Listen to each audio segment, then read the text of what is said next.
Hey guys, what's up? Well, it's finally done. My Briggs Model PB. I started a video on this series, on this engine. Video on this series. I started a video series of this engine, but unfortunately I got really busy with other projects. So I got a little behind with keeping up with the videos. And I noticed there wasn't a whole lot of views really, so I know there's not a whole lot of people restoring Briggs Model PBs, but hopefully this will help out some people that actually are into this kind of thing and restoring these old engines, and some things I found up with it. And also I'll tell you about some of the things I had to do actually to make it a really good running engine. Some of the original things I did back in the day weren't the world's greatest. Internally, the engine was in pretty good shape. It was fairly clean.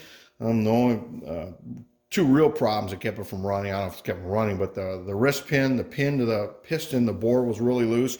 And also the connecting rod, the pin bushing on the connecting rod was really loose. So I know it must have been knocking to beat hell, probably when they pulled it off the mower. It was originally from a moto mower. I just know from the brackets and everything. I kept the original mounting brackets, and it's just part of it, part of history. So. And also the ignition coil was bad. The high side was open. In my first video, or video number one, I talked about how I went about fixing the connecting rod, or the wrist pin wear on the piston and the connecting rod bushing bearing. I ended up using a reamer, found a reamer. I can't remember the size right now. It was like 5 months ago I did it. Ended up reaming out the piston, the pin bores in the piston and the bushing, and then making a new wrist pin and hardening the wrist pin. I made it out of 4140. I think I got it up to Rockwell hardness C45, somewhere in that range. It's just plenty hard for what I'm going to do with this engine. And I could probably actually put it back in service and run it on a lawnmower if I really had to. And then for the ignition coil, I ended up using a coil from a Briggs Model Y. Now, even though the coils are the same size, they mount to the magneto plate, or the backing plate, a little differently. So anyway, while I'm on that topic, I might as well explain to you what I had to do. So originally, on the Briggs model, on the PB, they had locating pins in the middle, 2 locating pins, and they anchored, I'm trying to get it in the video here. They mounted the coil with 4 screws on each corner.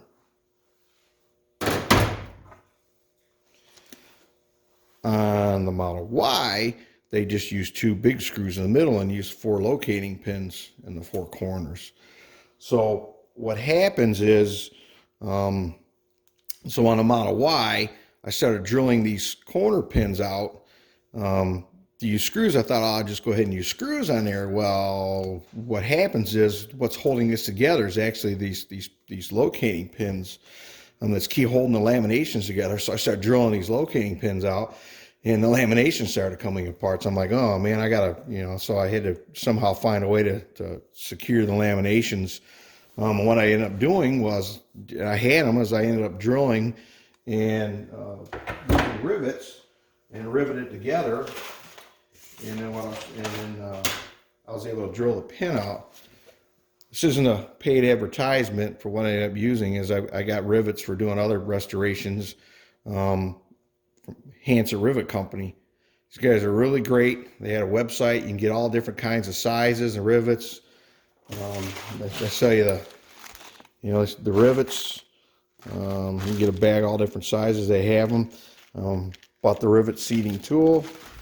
Focus here, dude, but got a little nipple on the end for seating the rivets. So that's what I ended up doing with the coil. Then I was able to drill the pins out, and I was able to use the 4 corners of the Model Y and mount it up. As far as size and everything was exactly the same. It actually worked out really well. I mean, this guy's got great spark, nice blue, good snapping spark. So anyway, that's what I did about solving the ignition coil problem. Now, I could have gone on eBay. I see you guys are selling them for 100, 150 bucks or whatever, rewound coils, but I went this route anyway. I had the coil from the Model Y. I also ended up using them on my Briggs ZZ restoration. I used a coil from a Model Y on that. So anyway, that covers everything for the ignition system. Also on this little guy here, show you this little decompression pin down in here. This was like really sloppy, and I just could see that as a place to suck a lot of air in there. So what I ended up doing is a little round little piece of rubber gasketing, stuck it down in the bore there so it was snug against the pin, and sealed up everything in there nice and snug. So hopefully it stopped it from sucking air. Whether it did any good or not, I don't know, but hey, you know, every little bit helps. And of course I had to make all my gaskets. You know, you can't just buy, nobody has gasket kits for these. As far as color wise, you know, yeah, I really wasn't, you know, big into I wanted a darker green, and I kind of like the looks of Gravely Guys. He has a restored PB that's painted green. I kind of want a darker green, but it's turned out more John Deere green. No, I wasn't going for the John Deere theme. I'm not big into the John Deere green thing, but some guys are. Hey, whatever, you know, whatever floats your boat. The paint I ended up using was, this is not another paid advertisement either, but this Magic Tractor truck and implement spray paint. This I got from our Quality Farm and Fleet store here locally in town. And for the green, I'm using this XO Rust from Tractor Supply company.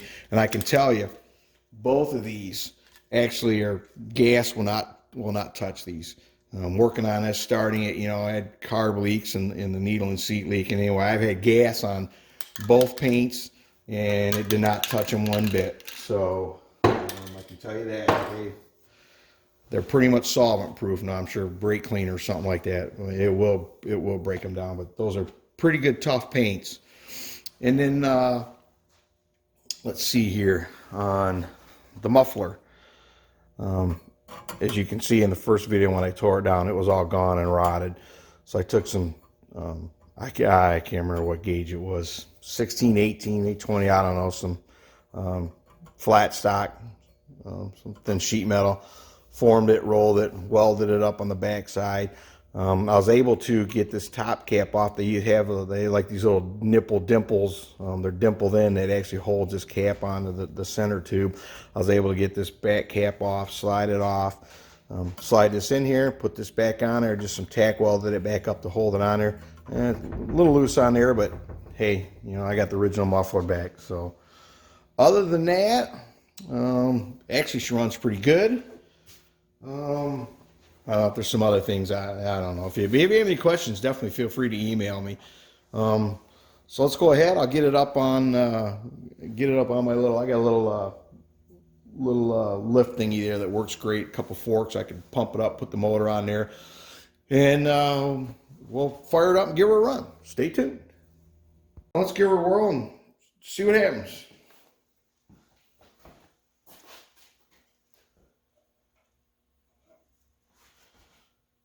Gas on, just so you know, it's a cold start.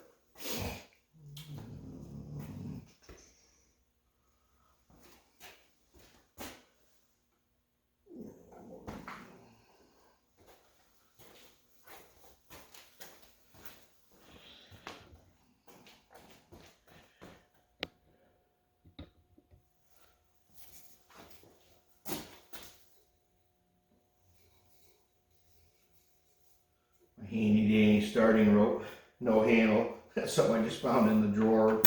Just kind of threw together.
little bit of shake to her.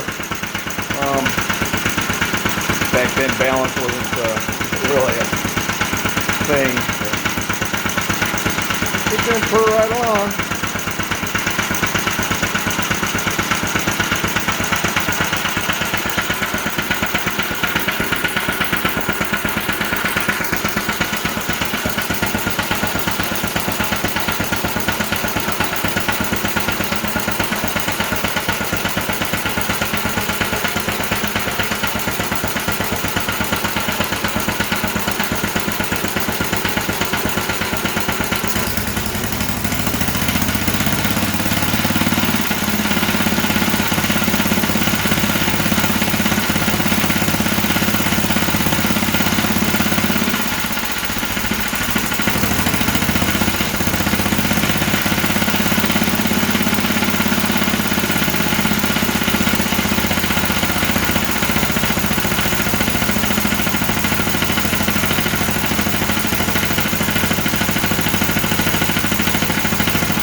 Anyway,